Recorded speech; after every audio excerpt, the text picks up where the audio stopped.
capítulo 1, versículo 1 ao 7. Estamos no estudo que tem o tema: quando a crise mostra a sua face. Diz assim a palavra do Senhor: as palavras de Neemias, filho de Acalias. E sucedeu no mês de Quisleu, no ano 20º, estando eu em Suzã, a fortaleza, que veio Anani, um dos meus irmãos, ele e alguns de Judá, e perguntei-lhes pelos judeus que escaparam e que restaram do cativeiro e acerca de Jerusalém. E disseram-me: os restantes que não foram levados para o cativeiro, lá na província, estão em grande miséria e desprezo, e o muro de Jerusalém fendido, e as suas portas queimadas a fogo. E sucedeu que, ouvindo eu essas palavras, assentei-me e chorei, e lamentei por alguns dias, e estive jejuando e orando perante o Deus dos céus. E disse: ah, Senhor, Deus dos céus, Deus grande e terrível, que guardas o conserto e a benignidade para com aqueles que te amam e guardam os teus mandamentos. Esteja, pois, atento os teus ouvidos e os teus olhos abertos, para ouvires a oração do teu servo, que eu hoje faço perante ti, de dia e de noite, pelos filhos de Israel, teus servos, e faço confissão pelos pecados dos filhos de Israel, que pecamos contra ti, também eu e a casa do meu pai pecamos. De todo nós corrompemos contra ti e não guardamos os mandamentos, nem os estatutos, nem os juízos que ordenaste a Moisés, teu servo. Podeis assentar. Meus amados, quando falamos de crise, todo mundo se arrepia. Meu Deus, crise. Mas o interessante é que nós temos que entender o porquê que o povo de Israel estava em crise. Por quê? A crise que o levou a interceder diante de Deus por seu povo e agir ousadamente e sabiamente, a fim de restaurar espiritual e moralmente. Quais são os aspectos biográficos de Neemias? Aonde ele estava? O que estava acontecendo? Por que ele teve uma notícia ruim? Quem era Neemias? A crise que levou a interceder diante de Deus, qual era essa crise? Se você for olhar na Bíblia, lá em Neemias capítulo 1, análise da intercessão apresentada por Neemias, é interessante, meus irmãos, que nós vimos Neemias interceder pelo seu povo. Quando nós vimos a crise de Jerusalém, antecedentes históricos, para nós entender essa passagem, Neemias 1 ao 9, nós precisamos entender o que estava acontecendo. Quando nós olhamos para Jerusalém, por causa da deliberadade, desobediência ao Senhor, o reino norte, que Jerusalém depois de Salomão, ele foi dividido, reino norte e reino sul. Reino norte ficou 10 tribos, reino sul ficou 2 tribos, e o reino norte estava dividida, composta por 10 tribos, foi destruída pela Síria, para humilhar ainda mais os filhos de Israel, levou-os cativos para a Síria, o povo de Israel. Depois, em 722, veio Nabucodonosor contra Jerusalém, o reino sul, invadiu o reino sul e também levou cativo para a Babilônia, o reino sul. Agora o Israel todo estava cativo lá na Babilônia, porque a Babilônia invadiu a Síria. Então tudo que a Síria tinha invadido pertenceu para a Babilônia. O templo de Israel se encontrava em Jerusalém. Então o templo foi saqueado quando Nabucodonosor invadiu a Babilônia, invadiu o reino sul. E quando Nabucodonosor invadiu o reino sul, nós vemos que ele não só levou os príncipes, não só levou o melhor, mas ele levou os tesouros do templo também, os vasos, os utensílios, levou tudo para a Babilônia. Quando nós olhamos a crise de Jerusalém, a tomada de Jerusalém e o cativeiro dos seus habitantes em Babilônia, nós vemos o rei da Pérsia, Ciro, que autoriza, depois de 70 anos, quando a Babilônia tenha sido invadido pela Pérsia, os medos persas invadiram a Babilônia. Agora, nós vemos um rei que se levanta lá da Pérsia e autoriza o povo a regressar para Israel. Quando eu olho isso, os cativos a voltarem à terra de seus pais, se assim o desejasse, e a reconstruir o templo do Senhor em Jerusalém, eu vejo lá em Isaías 44 e 28, ou Isaías 45, 1 a 3, eu vejo uma profecia 400 anos antes desse rei chamado Ciro nascer. O profeta Isaías já tinha profetizado: levantei o meu servo Ciro para que libertasse o meu povo para voltar para a sua terra. Essa profecia aconteceu no tempo do profeta Isaías, 400 anos antes de Ciro nascer. Quando os israelitas estavam cativos lá na Pérsia,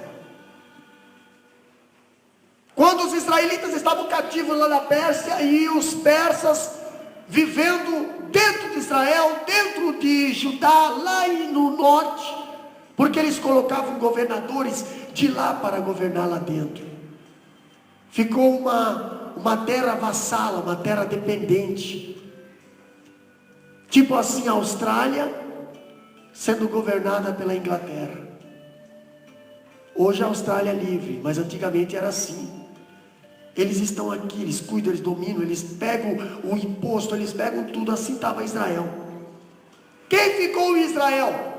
Ficou só os pobres, ficou só os rabiscos, porque os príncipes, os mais de alta sociedade, os melhores, eles levaram tudo para o cativo. E nós vimos que Deus, quando Ele fala, Ele cumpre.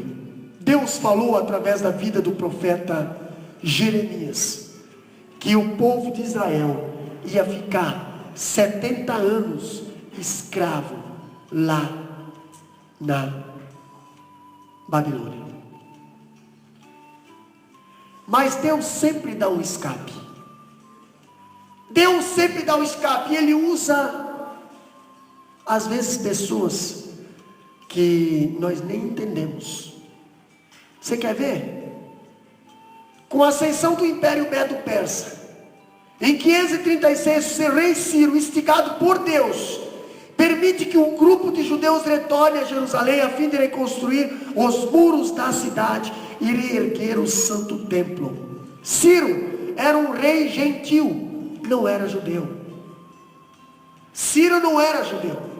E Ciro foi usado por Deus. Para quê, pastor? Porque isso nos mostra que Deus, para cumprir o seu propósito, usa quem Ele quer e como Ele quer. Deus usou Ciro para libertar o povo do cativeiro. Deus usou César Augusto. Alguém lembra da passagem lá de Mateus? E houve um decreto da parte de César Augusto, mandando que todos os judeus se alistassem. Para que isso? Para que Jesus fosse nascer em Belém. Se não tivesse sido esse decreto, a Maria e José não precisavam ir para Belém. Mas através daquele decreto era obrigado a ir se alistar na cidade que nasceu, na cidade natal. E a cidade natal de José e Maria era Belém. Por que isso? Para se cumprir o que Deus tinha falado. E tu, Belém, Efratas, não és maior do que toda, tu, de ti nascerá o Salvador. Mas Jesus não estava em Belém. Mas Deus usou o imperador para fazer um decreto. Movimentou toda a Judeia, Samaria, toda Israel, só para fazer cumprir uma profecia. Jesus nasceu em Belém. Interessante. Às vezes você pensa, pastor, Deus só usa... Não, Deus usa jumento,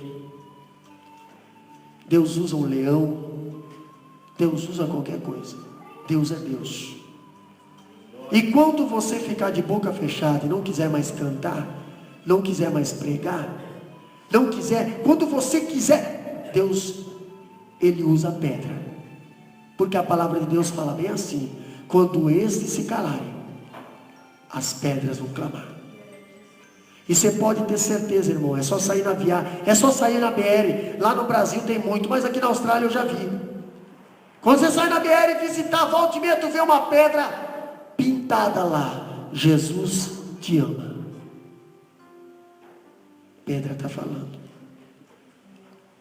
Porque às vezes a gente não faz isso. A gente consegue pegar, a gente faz tanta coisa, menos isso, né? A gente coloca tanta coisa lá, às vezes na internet a gente coloca tanta besteira, mas o Jesus te ama, uma palavra de profecia, muitas das vezes alguém abre, olha, aquela palavra veio direto, mas veio que uma seta, e você não sabe que Deus te usou para botar essa palavra ali, entendeu? Deus te usou, né? Eu não quero saber se você, agora estou no banheiro, agora estou indo, agora estou indo, não. Eu quero saber uma palavra que vai me trazer vida. Jesus te ama. Jesus tem um propósito na tua vida. Jesus quer te salvar. Levanta, eu estou contigo. Rapaz, uma pessoa que está à beira da morte, pega uma palavra dessa com o Espírito Santo ali, ó, ela vai mudar de vida, ela vai mudar. Deus usa. Até quem acha que Deus não está usando, Deus usa. Deus usou Ciro. Como é que Ciro entendeu? Como é que Ciro descobriu isso? Ciro assume o trono na Pérsia e vai para os livros históricos, vai para a biblioteca dele e começa a ler os históricos dos outros reis, começa a ler as profecias, começa a ler, e ele vê que numa daquelas profecias do profeta Isaías está o nome dele, 400 anos antes. Ué, meu nome está aqui. Eu levantei meu servo Ciro para libertar o meu povo, para deixar o meu povo voltar para a terra, para que o meu povo reconstrua o templo, para que o meu povo volte a ser feliz, para que o meu povo seja liberto. Mas esse sou eu. Olha só, eu estou numa profecia. Ciro se empolgou. Não, então eu vou fazer acontecer. Se eu estou aqui, o Deus está falando. Ele nem acreditava nesse Deus. Mas eu estou ali, então vamos. Deus, Ele dá um escape para os seus filhos. Amados, quando Deus dá um escape, em 538, o rei Ciro publicou um decreto, autorizando a volta e a reconstruir a sua cidade. Ele autorizou a voltar e reconstruir a sua cidade. Quando a gente fala em reconstruir, todo mundo pensa muro, porta e templo. Mas hoje nós vamos falar um pouquinho mais do que isso. Chega de ficar falando muro, porta e templo. Vamos falar um pouquinho mais. Vamos ir um pouquinho mais a fundo. Partiram nesse ano os primeiros 50 mil aproximadamente. chefiados por Zorobabel. Zorobabel era judeu. Chefiados por Zorobabel. Voltaram 50 mil. Quando eu falo 50 mil, tu pode ter certeza que a contagem era só os adultos. Você pode ver que quando saiu de Israel também saíram só 600 mil, pelo que a Bíblia fala, mas era só adultos. Se for contar mulheres e crianças, bem mais, né? Mas o recenseamento era só de adulto, 20 anos para cima. Depois serviu o exército. E nós vimos que a volta com Zorobabel, sob a proteção de Ciro, uma primeira leva, a Bíblia diz que veio 42.360, tá? Sob a liderança de Zorobabel, retorna a Jerusalém para reconstruir a cidade e a casa de Deus. Interessante que no Êxodo, Deus libertou o povo de Israel de lá. Foi aproximadamente 3 milhões de pessoas. Mas por causa do pecado, a segunda libertação, o segundo êxodo que aconteceu com o povo de Israel, que foi a volta da Babilônia para Israel, já não veio mais tanto. Veio só quase 50 mil. Entendeu? Aí eu estava estudando essa palavra. Aí eu pergunto agora, e a próxima libertação, que é daqui para lá, quantos vai ser? E a próxima libertação, quando nós deixar essa terra? Você lembra daquela passagem que a Bíblia fala bem assim: os meus olhos procurarão os fiéis da terra? Gente, irmão, presta bem atenção. Se Deus está falando que vai procurar, está procurando, é porque o negócio está ficando pouco. Os meus olhos procurarão os fiéis da terra. É Deus que está falando. Se fosse um homem que estivesse falando, eu ia dizer assim: então se esforça mais que vai achar. Mas é Deus, irmão. Deus vê tudo, conhece tudo, sabe tudo. Você já imaginou a gravidade? Meus olhos procurarão. Oxalá que aqui Ele ache muitos aqui. Oxalá que nessa noite Ele possa bater os olhos nessa igreja e dizer assim: olha, lá em Roquento, lá naquele culto lá, está cheia, a igreja está cheia de fiéis, a igreja lá está cheia, graça, oxalá. Porque Deus procura, se procura é porque está em falta. Deus dá um escape para o povo de Israel. Quando eu vejo Deus dar um escape para o povo de Israel, eu também vejo, meus irmãos, a crise de Jerusalém, a volta com Zorobabel. Quando eu vejo a volta com Zorobabel, é tão interessante que Zorobabel começou a reconstruir. Quando chegou com aquelas aproximadamente 50 mil pessoas lá em Jerusalém, a primeira coisa que Zorobabel fez foi analisar. Ele chegou em Jerusalém e viu templo destruído, muros, portas queimadas a fogo, destruído. É que nem você chega, vê a casa toda bagunçada, vê tudo bagunçado, vê e fala: por onde eu começo? Por onde eu começo? Zorobabel chegou e falou: por onde eu começo? Diz a Bíblia, Esdra 3, 2 e 3, Zorobabel começou a reconstrução do templo pelo altar. Não adianta nós reconstruir pelas paredes, nós precisamos reconstruir pelo altar. Não adianta nós ter um templo grande e o nosso altar está destruído. Se este achasse em ruínas, nada prospera no meio do povo de Deus. Algum tempo depois, o inimigo levantaram-se e denunciaram a reconstrução da cidade ao rei Medo-Persa, que nesta ocasião já não era mais o Ciro, era Artaxerxes I. Ciro já tinha morrido. Começaram a reconstrução do altar. Depois do altar começaram a reconstrução das paredes. Se você for olhar no livro de Esdras, capítulo 1, versículo 7, 8 e o capítulo 2, você vai ver que primeiro eles começaram no altar, depois fincaram os alicerces do templo. Mas o rei Ciro, ele mandou uma carta com Zorobabel para todos os chefes de província.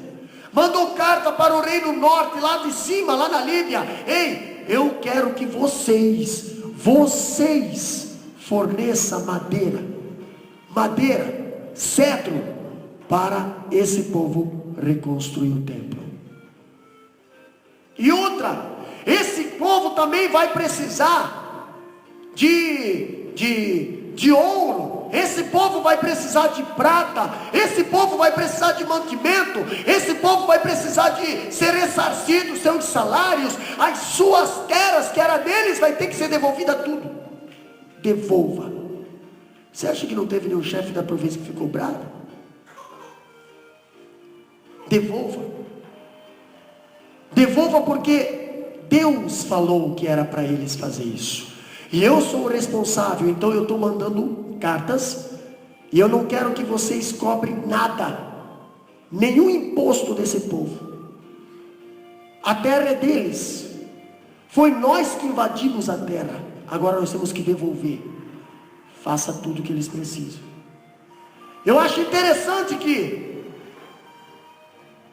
Ciro, ele só não mandou cartas, ele só não falou para as províncias, ele só não falou para o chefe da província lá do norte: ei, libera madeira. E essa madeira veio boiando pelo mar até o porto de Jope. Dali pegaram a madeira e levaram para Jerusalém para reconstruir o templo. E o interessante foi que os sacerdotes mais antigos, mais idôneos, que ficaram, não foram levados para o cativo, mas depois de 70 anos, eles viram com os próprios olhos o regresso do povo e o levantamento do segundo templo. Mas eles olharam e eles viram que não era igual ao primeiro templo. Não era bonito igual ao primeiro templo. Eles sabiam como era o primeiro templo. Eles sabiam como era o templo de Salomão. E agora esse segundo templo, eles viram que a beleza parecia que não era igual. Parecia que, meu Deus. Mas se levanta alguém e fala bem assim: a glória da segunda casa será maior do que a primeira. E o interessante que a Bíblia fala que os sacerdotes choravam, porque eles conheceram a primeira casa. E agora eles estavam preocupados com a segunda. E eles não sabiam que a segunda casa ia entrar a glória do Senhor em pessoa lá dentro. Eles não sabiam que a segunda casa ia entrar o próprio Jesus de Nazaré lá dentro.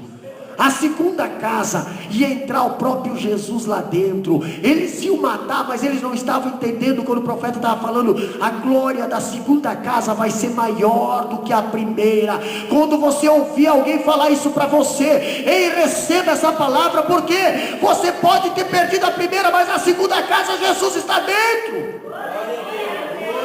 Ela pode não ter aparência, mas tem valor, porque Jesus está na tua vida. É a segunda casa. A primeira pertencia para o mundo, a segunda pertence para Deus. A segunda pertence, a segunda tem glória. Essa é a diferença da segunda casa. Meus amados, quando nós vimos a volta de Zorobabel, nós vimos aqui a volta. Eu botei uma imagem daquela época. Eu vejo Neemias Quando o povo voltou na primeira volta, com Zorobabel, reconstruir o templo está bom, altar está feito, depois veio Esdra, o escriba, organizou o culto, fizeram o culto, a glória desceu, Deus se manifestou, beleza. Mais um dia, os filhos dos israelitas foram visitar os israelitas que estavam lá na Pérsia. E conversa vai, conversa vem. Nós chegamos na história de Neemias. Nós chegamos no capítulo 1 e versículo 1, quando alguém chamado Anani, um dos irmãos de Neemias, chega para visitar, e Neemias vai lá e pede: como é que está o meu povo? Como é que está a nossa família? Como é que está a minha nação? Como é que está a minha cidade? E é tão interessante quando você chega para um parente, ainda mais a gente que está aqui na Austrália, liga para lá: como é que está fulano? Como é que está a mãe? Como é que está o pai? Como é que está o irmão? Como é que está a irmã? E alguém fala: não está bem. Não está bem. Irmãos, a palavra de Deus diz que quando chegaram para Neemias, versículo 3, os restantes que não foram levados para o cativeiro, porque quem está no cativeiro era escravo. Neemias era escravo no cativeiro. Eu já vou dizer o que ele fazia lá no cativeiro. Ah, pastor, mas espera, não se precipite. O restante que não fora levado para o cativeiro, lá na província, estão em grande miséria. Por que em grande miséria, pastor? Porque todo bruto que se colhia não ficava para eles, ficava para o governo. Um dia nós fomos para Biluíla e nós paramos numa roça de trigo, e eu fui lá e colhi alguma coisa. E eu expliquei para o povo que estava junto comigo: olha, eu estou pegando da beirada aqui, ó. Essa sobra aqui foi deixado, já tinha sido colhido, mas a beirada, no meio do mato, isso ali era os rabisco. O povo que ficou em Israel, eles estavam sendo mantidos de miséria. Eles estavam vivendo dos rabiscos, estavam vivendo daquilo que o governo não queria mais, aquilo que sobrava, aquilo que largava, o que era refúgio. E quando nós vemos a Bíblia falando lá no versículo 3, olha só: grande miséria e desprezo, e o muro de Jerusalém fendido, e as suas portas queimadas a fogo. Eu acho interessante, amados, que Neemias, ele ficou tão aborrecido, tão triste, tão triste, tão triste. Quem era Neemias? Neemias foi um homem que optou por angustiar-se pela miséria do seu povo, e Deus abriu uma porta para que pode ser assim analisada. Olha só, Neemias, antes ele era copeiro do rei, ele era escravo, trabalhava no palácio, mas era escravo, tinha confiança do rei, mas era escravo, entendeu? Não vai pensar que só porque ele era o espremedor de uva na frente do rei, não vai pensar que ele tinha que beber o primeiro gole e ficar ali na frente do rei uma meia hora, para o rei analisar ele, para ver se ele não ia ter sensação, porque se tivesse algum veneno no vinho, quem ia morrer primeiro? Era ele. O Neemias, ele tinha que estar todo dia, todo dia,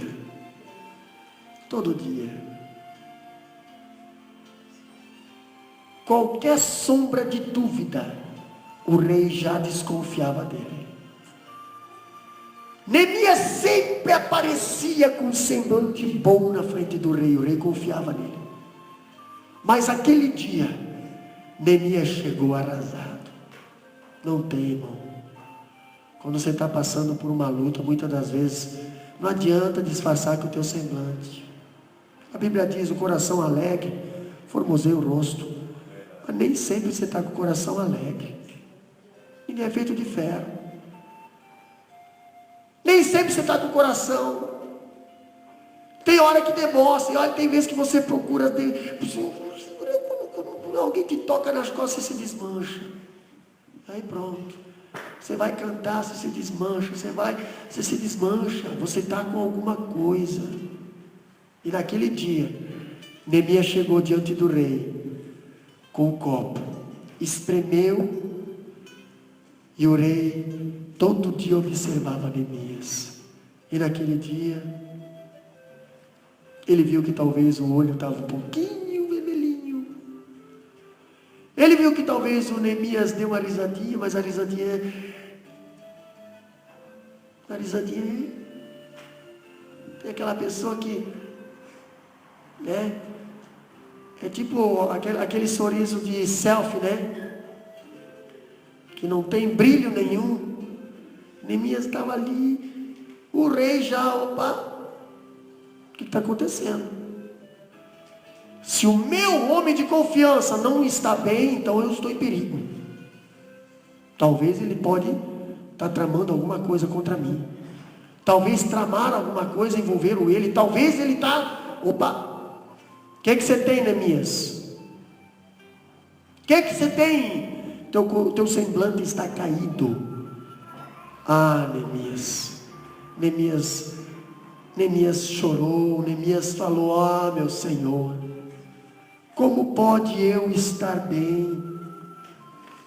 Como pode eu estar bem? Como pode eu estar bem? Capítulo 2, versículo 2 de Neemias, abre lá para nós. O rei perguntou para Neemias, capítulo 1, e eu tomei o vinho e dei ao rei, porém nunca antes estivera triste diante dele. Versículo 2. E o rei lhe disse: por que está triste o teu rosto? Pois não estás doente? Convivendo com as pessoas, a gente sabe quando é tristeza, quando é doença e quando é problema. Entendeu? Convivendo com as pessoas, a gente conhece. Não adianta dizer: ah, pastor, eu estou com uma dorzinha nas costas, e às vezes não é. Muitas das vezes você prega mentira diante de Deus, tentando enganar A ou B, e você está perdendo a salvação por causa disso. Fala a verdade, meu irmão. Fala a verdade, que é mais bonito. Estou com problema, pastor, estou com problema, me ajuda. Então tu vai ter vitória, senão tu não vai sair do lugar. Neemias, quando o rei pediu: você está triste? O que está acontecendo? Ah, não é nada não, está tudo bem, está tudo bem, está tudo bem, está tudo bem. Pastor, mas está na Bíblia isso. Aonde? Olha a Sunamita. Mas ali foi Geazi que perguntou. Porque quando veio o profeta perguntar, ela se abriu. E tinha morte dentro da casa dela. E se ela não tivesse se aberto para o profeta, a morte ia continuar dentro da casa dela. Tem gente que tem morte dentro de casa e não se abre por causa do orgulho. Cuidado. A morte, ela mata, apodrece e contamina para matar mais. Quando o rei perguntou: o que está acontecendo que teu rosto está triste? O que Neemias falou? Versículo 2, acompanha lá na Bíblia. Então, olha só: por que está triste o teu rosto?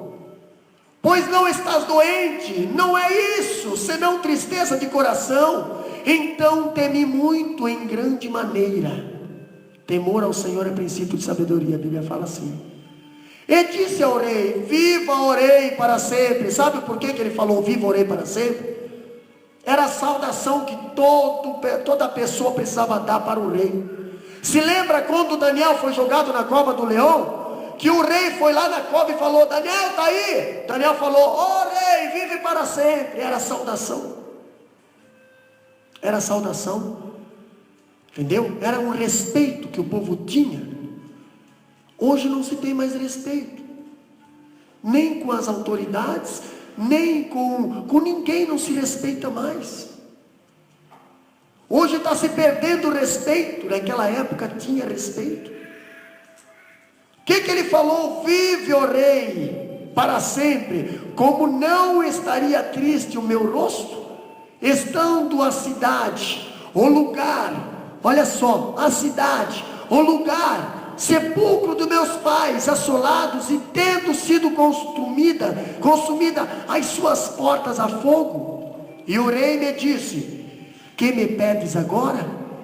Então orei ao Deus dos céus. O rei perguntou: o que tu queres que eu faça?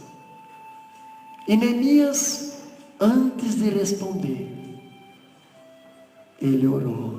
Tem gente que responde antes de orar, dá com a cabeça na parede. Tem gente que não ora.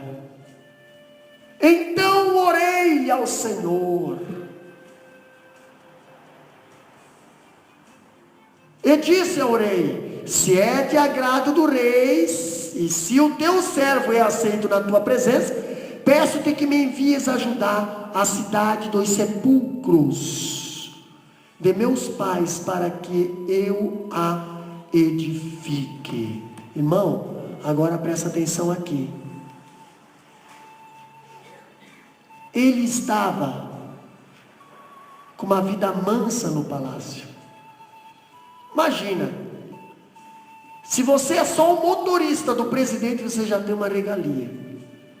Entendeu? Imagina você ser o copeiro, aquele que anda com o copo do rei, copo de ouro, aquele que só leva as bebidas finas do rei, aquele que tem que dar o primeiro gole antes do rei dar. Só bebe bebida fina, só toma água boa, só toma refrigerante bom, é só Coca-Cola de primeira, é só coisa boa. Assim era a vida do Neemias. Ele não precisava se preocupar com o povo lá, com os que sobraram lá de Israel. Ele estava bom, mas ele era um escravo. Ele não era livre. Ele tinha uma vida mansa, tinha uma vida tranquila e com fartura. Muitos hoje têm uma vida mansa, tem uma vida tranquila, com fartura, mas é escravo. Entendeu? Escravo. A sua vida é uma escravidão. Não é feliz. Numa hora em que a empresa entra em crise, ela fica desesperada, porque é escravo. Não confia no Senhor. São pessoas que só vêm para a igreja quando dá crise, porque senão não aparecem. São escravos, são dependentes. Neemias, ele não era escravo, sabe por quê? Porque ele, quando ouviu que o povo precisava da ajuda dele, ele abriu mão daquilo tudo. Ele foi diante do rei, não mais como um escravo, mas como um israelita, inconformado. E o rei notou a diferença. Quando você se mostra inconformado, o mundo vê a diferença na tua vida. Sabe por que o mundo não vê diferença na nossa vida? Sabe por que o mundo não vê diferença na nossa vida? Porque nós se conformamos. Nós se conformamos. Estamos conformados hoje, e aí nós estamos querendo um mundo lá fora. Se nós nos ficar inconformados, o mundo vê, opa, mas por que você está batendo nessa tecla? Mas por que você é contra isso? Mas por que você é diferente? Mas por que isso? Por que você está assim? Por que você está assim? Eu estou inconformado. Porque tem um povo que está passando miséria lá fora. Tem um povo que está sofrendo ainda lá fora. E eu preciso fazer alguma coisa. Rei, deixa eu ir. Mas você está no conforto. Não, eu quero abrir mão do meu conforto. Mas você poderia, não, eu não quero nem saber, eu quero ir atrás do povo que está sofrendo. Deixa eu abrir mão. Pontos negativos: trabalho escravo, sem ganho de realizações pessoais. Ele não podia conquistar nada. O trabalho dele era só espremer uva. Se o rei se levantasse de madrugada, ele tinha que se levantar junto, tinha que estar lá do lado do rei. Se o rei resolvesse sair viajar, ele tinha que resolver viajar junto, não queria saber, é um escravo, não era livre. Mas ele, depois que ele foi lá, essa parte aqui eu não posso entrar agora, porque isso aqui foi a recompensa que Deus deu na vida dele. Depois que ele foi a Israel, reconstruiu, quando ele voltou, o rei designou ele para voltar a Israel, não mais como escravo, mas como governador. Como governador. E nós vimos que Neemias, ele lá em Israel, lá na escravidão, ele foi chamado por Deus para fazer alguma coisa. Quem era Neemias? Seu nome significa Deus consola. Ele era filho de Acalias, e o seu irmão chamava-se Anani, esse aí que veio trazer notícia. Na corte persa exerceu a função de copeiro do rei Artaxerxes I. Como se vê, Deus usa as pessoas segundo o seu querer e de acordo com a sua vontade. Pastor, como é que foi o chamado de Deus? O chamado de Deus foi ali na escravidão. Foi lá. Ele então sente o chamado, depois que ele ouve o povo reclamar de como está a situação da família dele lá. Ele sente. Ele sentiu. Ele sentiu o chamado de Deus para deixar o conforto. Irmão, ninguém deixa seu conforto se não tem chamado. Ninguém deixa o conforto para fazer algo para o Senhor se não tiver chamado. Só deixa o conforto para fazer algo por alguém quem tem chamado. Muitos têm vindo à Austrália não porque têm chamado, mas porque querem conforto. Muitos têm vindo à Austrália e só aqui na Austrália têm entendido o chamado. Estão fazendo algo para o Senhor. Deixar o conforto palaciano e viajar para Israel, a fim de reconstruir os muros da cidade. Por que muros da cidade, pastor? Que adianta nós termos um templo?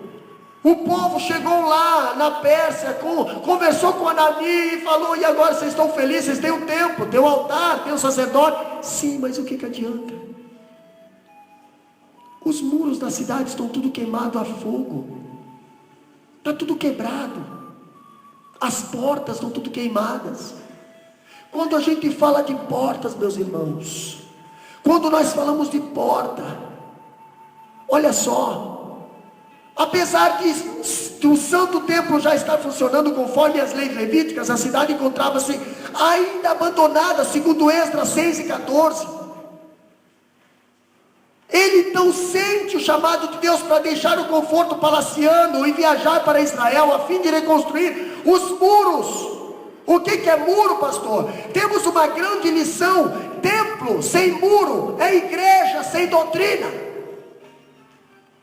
E hoje nós temos muitos templos, mas não temos muro.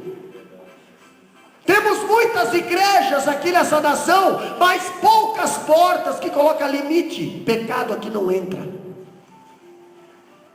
Muitos têm abandonado a igreja, têm ido para outros ministérios, têm ido para outros lugares que é mais fácil. Por quê? Querem frequentar lugares sem muros, lugares sem portas, aonde não tem limite, aonde entra boi, cachorro, político, entra tudo. Mas o povo de Israel estava sofrendo. Tinha um templo, mas não tinha muro, não tinha porta. E eles chegaram lá em Neemias e reclamaram: o que adianta? Tudo que nós coloca para dentro, o inimigo vem e rouba. O que adianta? Tudo que nós plantamos, tudo que nós armazenamos, tudo que nós colocamos no celeiro, quando vê o inimigo entra dentro da nossa casa, o inimigo entra dentro da nossa despensa, entra dentro da igreja, entra dentro do templo e tira tudo, porque não tem porta, não tem limite. E Neemias não se levantou para ir construir o templo, porque o templo já havia. Neemias sentiu de Deus para voltar para Israel, para colocar limites, reconstruir portas, reconstruir muros. E ele demorou 52 dias para reconstruir. Pastor, mas a muralha toda? Não era a muralha, eram as portas e os ferrolhos. Então, tipo assim, as portas foram arrancadas, então os ferrolhos que estavam presos no muro, arrancaram a metade do muro. Todas as 12 portas de Jerusalém tinham que ser colocadas, todas as estruturas tinham que ser restauradas. E diz a Bíblia que Neemias, ele fez tudo isso aí. E eu acho interessante, meus irmãos, quando eu vejo a Bíblia falar, não é o que ocorre em nossos dias, que jamais venhamos abandonar os padrões bíblicos da santidade. Olha só, Neemias, ele primeiro orou em tempos de crise. Ele colocou no seu coração, ele assentou e chorou quando ele soube a notícia. Quantas vezes você recebe uma notícia de alguma coisa, de algum parente, de algum problema que deu, e você... Neemias não. Neemias assentou no seu coração e chorou. Neemias tomou a dor para si. Ao tomar o consentimento da situação do seu povo em Jerusalém, Neemias sentiu-se incomodado. Ele não se conformou. Ele não era mais a mesma pessoa. Até para o rei ele já não prestava mais. O próprio rei notou a diferença. O próprio rei se sentiu inseguro quando viu Neemias de semblante descaído. E muitas das vezes a gente, como cristão, gosta de se acostumar a viver com semblante descaído. Saiba que você com semblante descaído, você está prejudicando alguém. Alguém que está observando a tua vida e vê teu semblante descaído. Cuidado. Ele fez o que o Senhor ordenou. 2 Crônicas 7,14. Tá? Agora nós vamos ver a intercessão. Olha só. Quando Neemias ora em tempos difíceis, a oração é um líder. E acompanha em 4 elementos. Olha só. Primeiro elemento, a oração internaliza a responsabilidade, aprofundando o nosso envolvimento com o problema. Tem gente que vê o problema e não se envolve. Tem gente que vê o desviado e não se envolve. Tem gente que vê as coisas e não se envolve. Quem não se envolve não faz nada. A oração insiste em que nós devemos aquietar nosso coração e esperar, tornando-se menos ativo para recebermos de Deus a resposta certa. Quem não ora, acha que Deus está demorando. Quem não ora não entende o tempo de Deus. Quem não ora não entende o Eclesiastes 3:3, que tudo tem um tempo para todas as coisas. Há o tempo de abraçar e há o tempo de separar. Ei, fica longe de mim que tu está me prejudicando. Entendeu? É bíblico fazer isso, está na Bíblia. A oração nos faz mergulhar na visão. Quem não ora não tem visão. Quem não tem visão não enxerga nada, é cego. E quem vai atrás de um cego também é outro cego. A oração nos faz ter visão, permitindo nós perceber o que Deus quer fazer. Eu já falei que oração não é aquele ABC que você fala todo dia, decorou já. A família até já sabe o que você vai falar. Entendeu? Vamos orar para o alimento? É capaz de um filho dizer: pai, você esqueceu aquela palavra. Porque de tanto ser merda, é a mesma coisa. Oração é aquela que você fica no joelho lá. É aquela que dói. É aquela que você fica de joelho e muitas das vezes teus filhos pegam você chorando lá, orando. Muitas das vezes você está lá, ninguém sabe, mas você está lá. Deus está vendo. Agora não adianta dizer que você ora e você não ora. Deus está vendo também. Fogo estranho é fulminado diante do altar. A oração principia a realização da visão, agindo como um incentivador que nos leva a agir. Quem ora tem coragem de agir. Quem ora não tem medo de fazer. Quem ora não teme. Quem ora tem coragem. Quem ora, Deus está do lado, Deus responde. Quem ora. Quem não ora. Irmãos, Neemias, ele adorou a Deus. Quando eu vejo a intercessão de Neemias a favor do seu povo, vou parar. Ele adorou a Deus e disse-lhe, lá no capítulo 1, versículo 5: Ah, Senhor Deus dos céus, Deus grande e terrível, que guarda os concertos de benignidade para com aqueles que te amam e guarda os teus mandamentos. Neemias não iniciou sua oração pedindo algo. Neemias não iniciou a sua oração como muitas das vezes a gente inicia: Senhor meu Deus, eu quero. E ainda faz voto de tolo: se tu me dares, eu vou fazer isso, vou fazer aquilo, vou fazer aquilo. Deus, eu decreto o que eu quero agora, que a tua palavra diz que eu quero. Então sai voando, quero. Entendeu? Esse tipo de crente quero, não é crente estilo Neemias. Porque Neemias, a oração de Neemias, a primeira coisa que ele fez foi adorar ao Senhor. Adora ao Senhor. Jó, o que ele fez? Ele adorou ao Senhor. Pastor, Jó perdeu tudo. Pois é, nem isso ele reclamou. Jó, ele se jogou no chão e adorou ao Senhor. Até a mulher dele não entendeu a situação dele. Irmãos, quando Neemias adorou ao Senhor, ele adorou a Deus. Essa é uma atitude que convém aos homens, a qual se manifestou supermanente na pessoa e na vida de Jesus Cristo. A gente vê os passarinhos adorando a Deus com seus piu, piu, piu, piu, piu, piu, piu, piu, piu, piu. Da chuva, da sol, da tempestade. Às vezes uma criança vai lá e derruba um ninho, eles vão lá e piu, piu, piu, piu, piu, piu, piu, constrói o ninho de novo, vai de lá, derruba o ninho, pega os ovinhos, piu, piu, piu, piu, piu, piu, piu. Imagina se eles falassem. A Bíblia diz que os passarinhos, Deus nunca deixou eles passar necessidade. Por que deixaria um filho? Imagina se os passarinhos falassem a língua portuguesa. O que nós não ouviria? E nós ouviria bem assim: adorador é tudo que eu sou.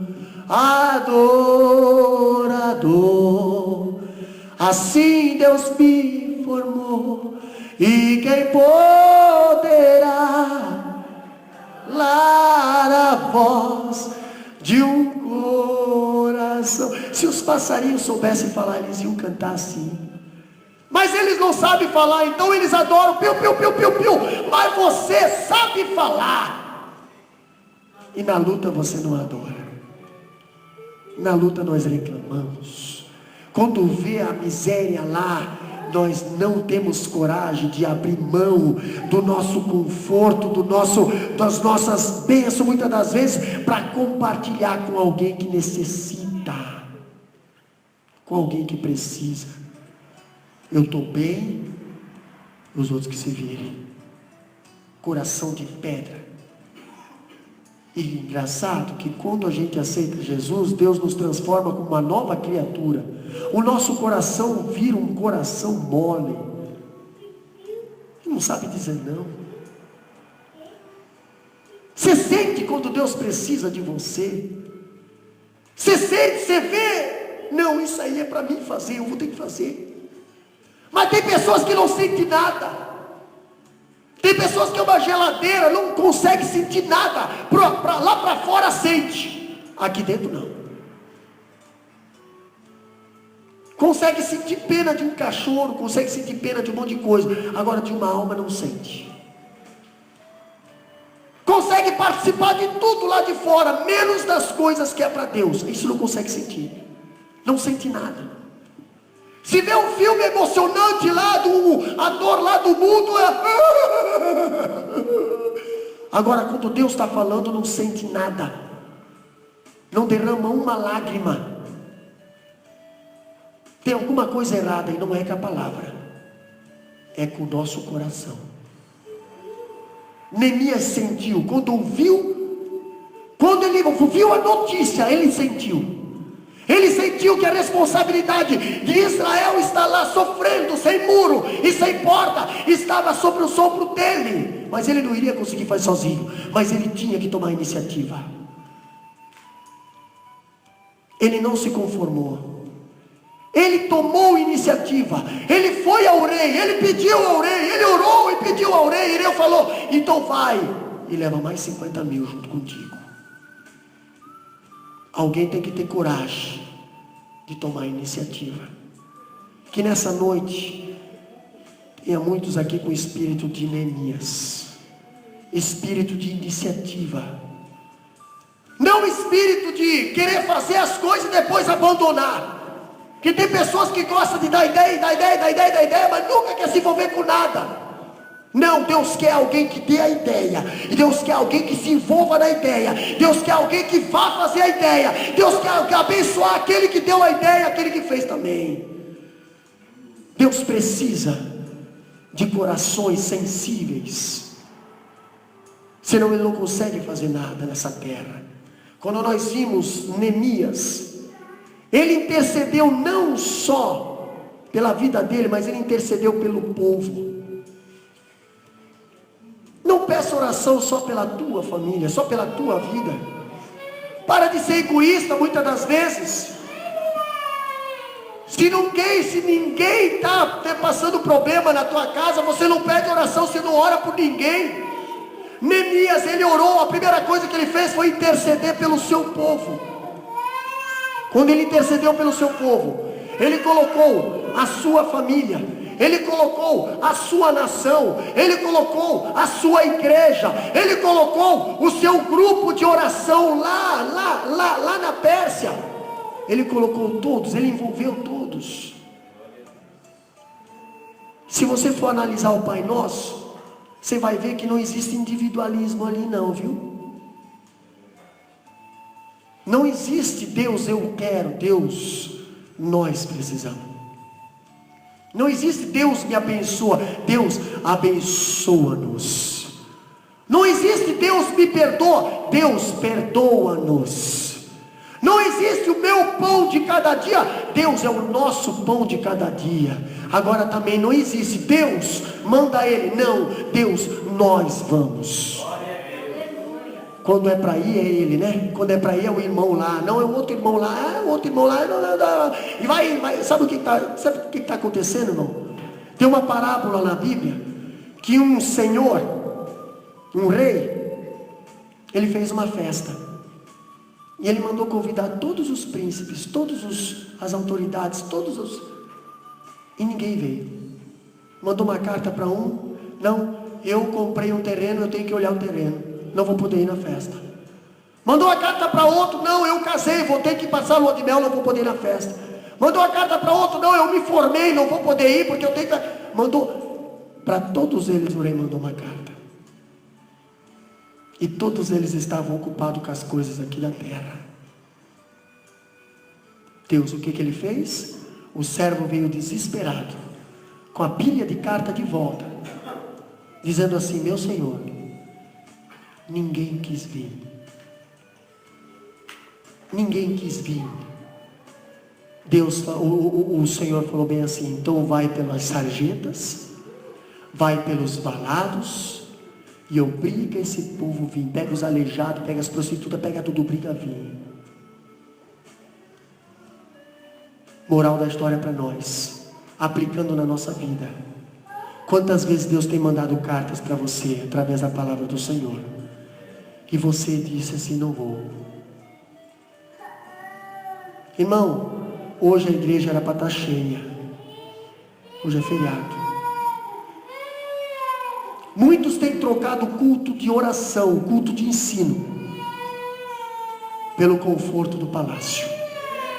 São pessoas covardes, pessoas que usam Deus. São pessoas que só procuram Deus quando estão com a corda no pescoço, quando estão passando pelo vale, aí eles procuram Deus.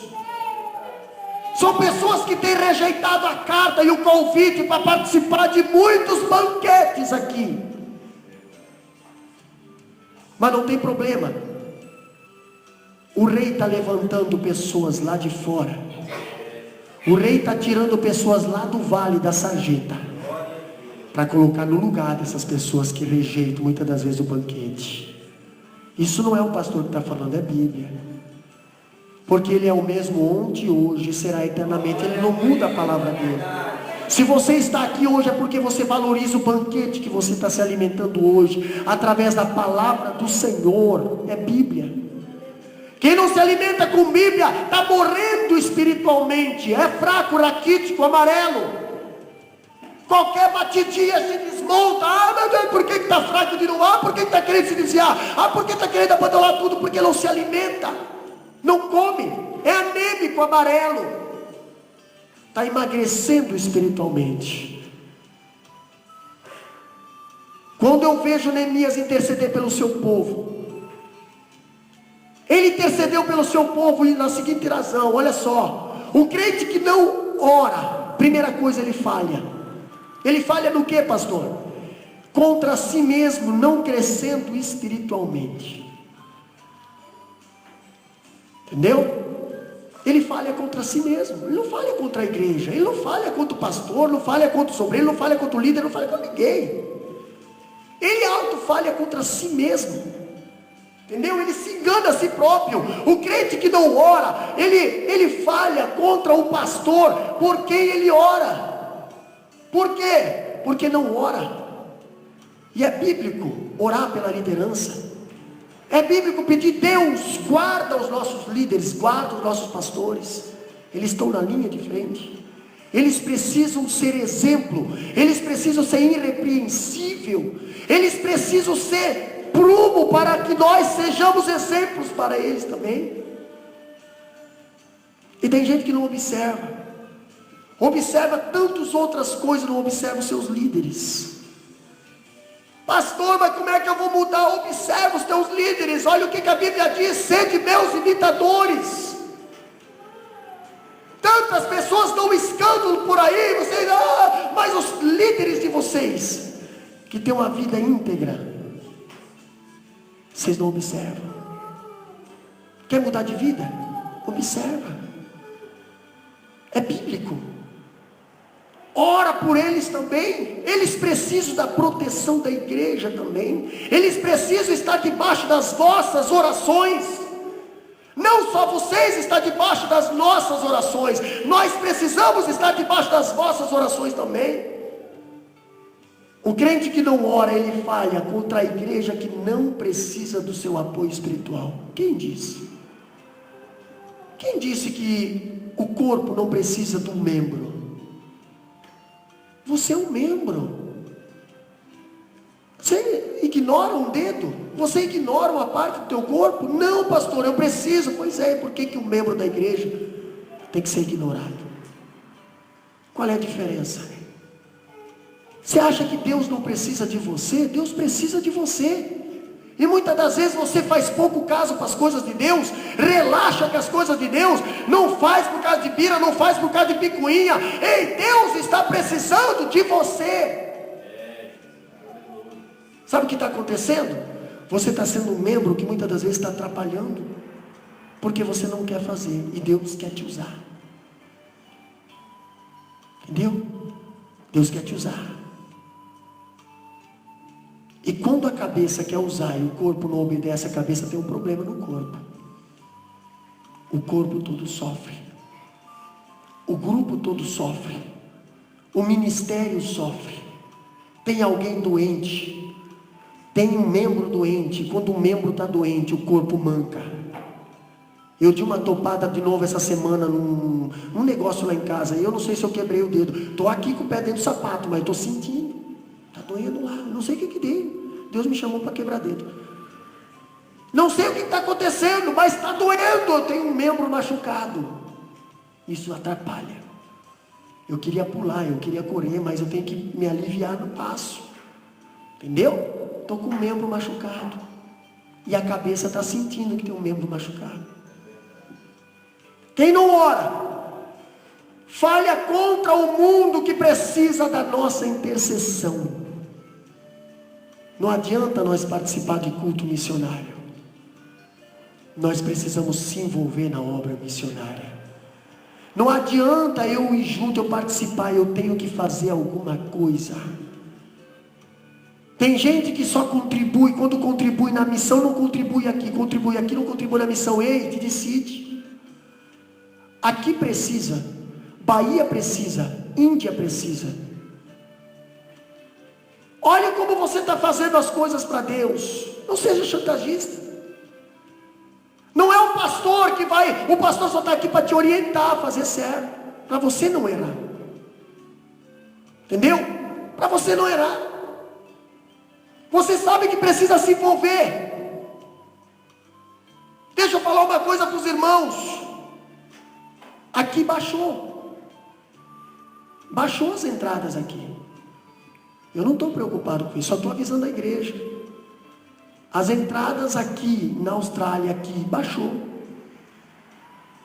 Entendeu?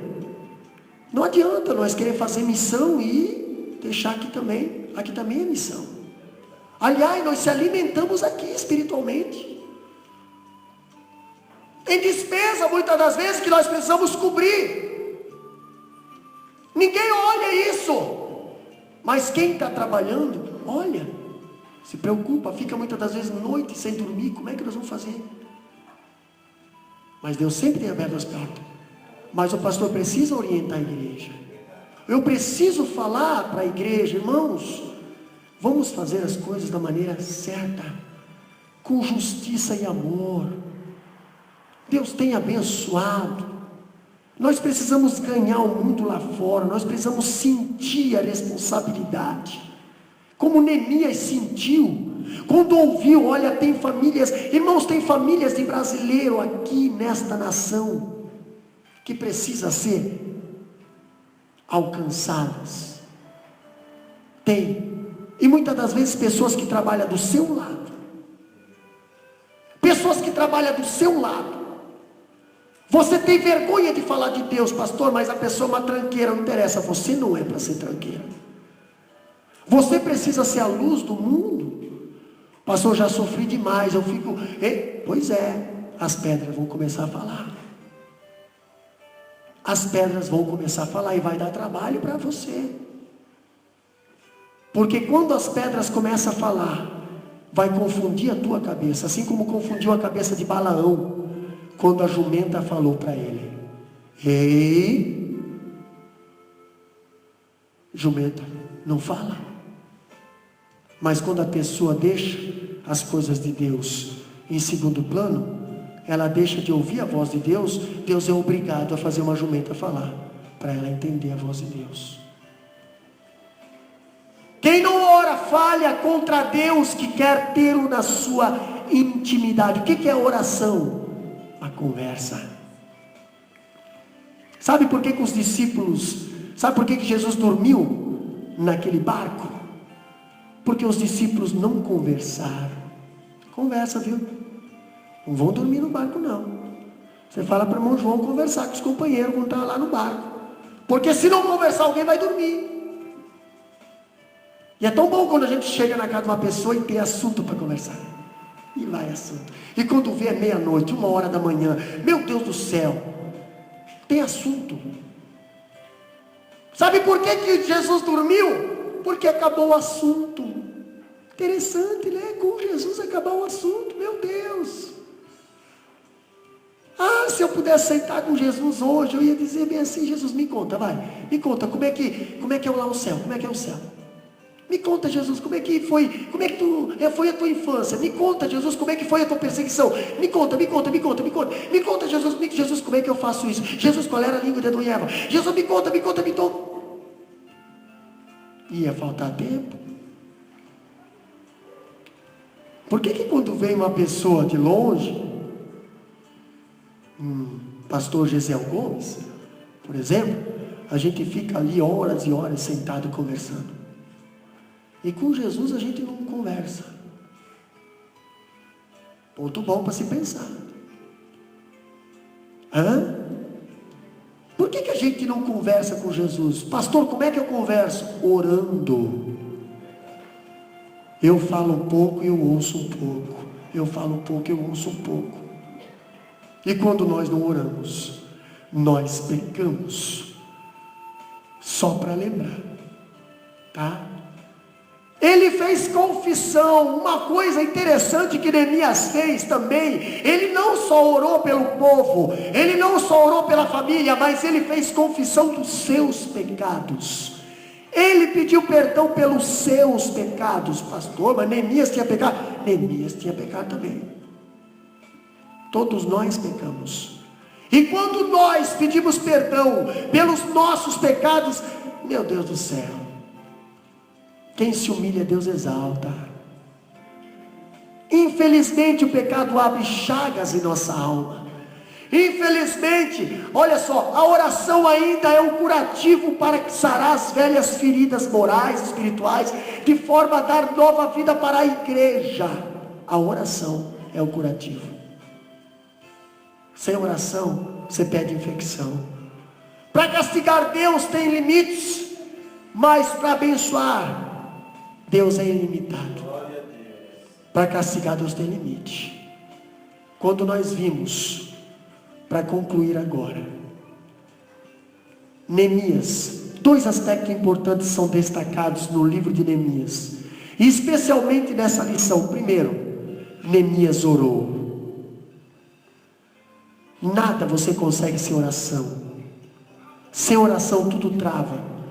Eu consigo ver só pelos olhos da carne a pessoa que não ora. Ela esfria. Entendeu? Neemias agiu sem ação. Sem ação nada funciona. Ele agiu. Entendeu? Ele teve a notícia, ele não ficou quieto, ele foi fazer alguma coisa. Ele agiu, pastor. Então como é que eu faço para salvar minha família? Você começa a agir. Como é que eu faço para salvar meus filhos? Começa a agir. Não só ora, haja também. Neemias orou para tomar uma decisão, mas depois ele começou a agir. Depois ele foi atrás, viajou. Ele chegou lá em Jerusalém, e a primeira coisa que ele fez, ele começou a restaurar portas. E nós temos que começar a restaurar portas na nossa vida. Nós temos que ter limite, nós temos que saber o que é bom para entrar, o que é bom não pode entrar, o que é bom, o que é ruim não pode entrar. Temos que colocar uma porta na nossa casa. Temos que colocar limites na nossa casa. Quando tem porta fechada, o inimigo não entra. Agora, quando não tem porta, tu pode ter certeza. Olha só como é que é o povo aqui. Eles vão lá dentro da tua porta. Eles vão lá na porta da tua casa. Lá eles não choram quando cheguem aqui.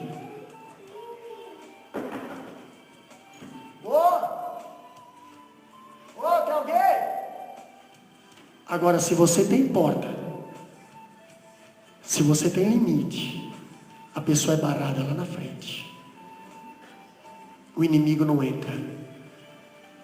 A Bíblia diz, tudo me é lícito, mas nem tudo me convém. Sabe por que nem tudo me convém? Porque você tem limite, você tem porta. Muitas das vezes tem vindo a desgraça na nossa casa, porque nós temos aberto muitas portas. Nós temos aberto os limites. Nós temos estourado os limites. Nós não temos prestado atenção nos limites. Ei, para nós construir uma arca, a salvação precisa ter limites. Deus deu medidas. Nós queremos abrir as medidas, alargar as medidas, colocar mais janelas na arca, colocar mais portas na arca, fazer um negócio mais soft, mais light. Deus não mandou você fazer isso. Deus mandou você cuidar dos limites. Ei, é 55 centímetros exato. Passou 1 milímetro, é procedência duvidosa. Quer salvar a tua casa? Começa a restaurar as portas que o pecado tem queimado a fogo. Começa a restaurar os muros que o inimigo tem jogado no chão. Não adianta nós sermos cristãos. O povo de Israel estava com o templo de pé, mas o inimigo entrava e saía. Coloca limite na tua casa, irmão. Coloca limite na tua vida espiritual com Deus. Coloca limite. A Bíblia diz: eu sou a porta, e ninguém vai ao Pai senão por mim. Coloca limite. Deus te abençoe quando você tem limite, quando você tem muro. Precisamos de homens e mulheres de oração e iniciativa para que ajude a restauração moral e espiritual da nossa gente. Se coloca de pé. Irmã Karina estará louvando nesse momento. E eu quero orar pela tua vida nesse momento. Quem sabe você está com as portas queimadas a fogo.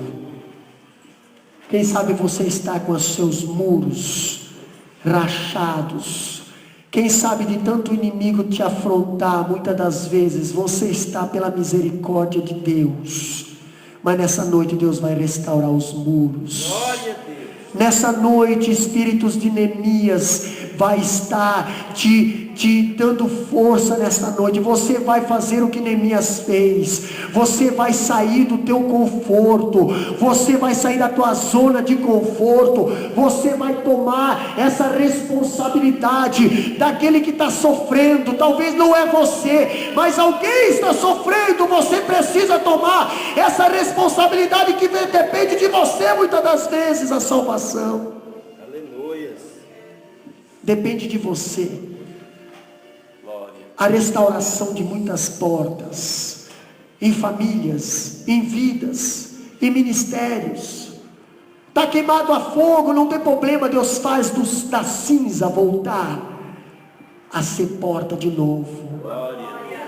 Pastor, eu tenho templo, eu sou cristão, não interessa se não tem limite. Vai sofrer ataque do inimigo. Nós precisamos ter muros. Nós precisamos ter fortalezas, nós precisamos ter esconderijo, nós precisamos estar tranquilo, nós precisamos conseguir ver o inimigo de longe. Por isso nós precisamos construir torres na nossa vida, nós precisamos ter visão espiritual, e isso Deus pode restaurar na tua vida nesta noite.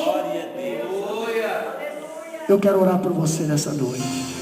Quem sabe você quer interceder por alguém, assim como Neemias se colocou no lugar do seu povo, tomou iniciativa em favor do seu povo, e ele saiu em direção ao seu povo, reconstruiu os muros para o seu povo, reconstruiu as portas para o seu povo, salvou uma cidade, e Deus o colocou como governador naquele lugar. Depende de você. Qual será o segredo de quer que está o primeiro Neemias nessa noite? Deus quer te usar poderosamente. O rei está olhando para você e não está entendendo o teu semblante. Quem sabe você está triste por alguém. Quem sabe você está triste pela vida de alguém. Conseguiu fazer o sol parar. Deus vai te dar cartas para que você saia com autoridade para fazer a restauração na vida de alguém. Pode haver onde está a primeira pessoa? Onde está a segunda? Deus quer restaurar muros e portas. Apenas fez o rei lançou para morrer. Deus quer te usar. Se você fosse Abraão, eu lhe pergunto, levaria o seu filho em holocausto para oferecer? Quem ainda não ouviu falar de Jó, que em meio a tantas lutas esperou com paciência no Senhor? Faça alguma coisa. E de um jovem, alguma decisão, e corajoso, em favor de alguém, de alguma vida, de algum filho. Uma pedra quebrando de algum parente, de um amigo. Toma a decisão e vai ao encontro. Deus vai te dar cartas. É difícil imaginar. Por aí vai te dar autorização para você usar o nome dele a teu favor. Mas uma muralha que cercava a Jericó. Aleluia. E quando Sara achou que estava tudo acabado, Deus tocou em sua madre e ela pôde um filho então gerar. Olha só. É uma questão de fé. Não é para qualquer um, é só para quem tem coragem. É algo de fé. O mesmo Deus de ontem te contempla e te vê. Oh, o Espírito Santo de Deus. Agora é sua vez, chegou a hora. Ninguém pode impedir. Não tenha medo, assuma agora o seu lugar de vencedor. Pois o segredo é confiar seus passos, sua vida ao Senhor. Não jogue fora essa chance. A sua história é importante. Ele quer te ajudar a reviver. Vai, alegria. Está passando, vai. Se o inimigo disser se a prova está doendo, irmão, louve a Deus.